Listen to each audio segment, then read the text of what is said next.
So I'm on travel and I bought this. I'm now in Japan and I bought this BOOX box. This is a ebook reader and I was looking for a ebook reader that is a little smaller than my Kobo. So what's inside the box is the manual and then also this cable, the USB-A to USB-C cable and the reader itself, the ebook reader.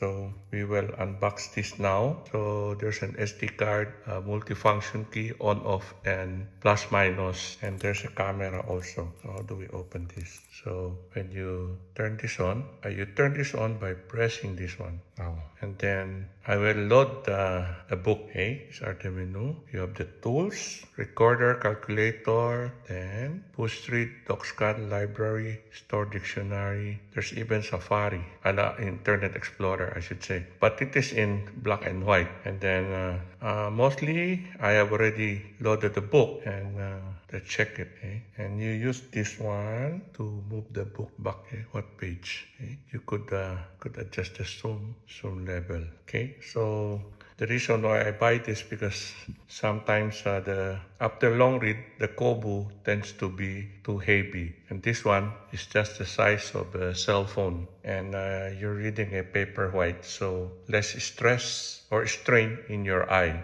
So that's all. This is just a very simple unboxing of the BOOX box ebook reader. Thank you for watching and please subscribe.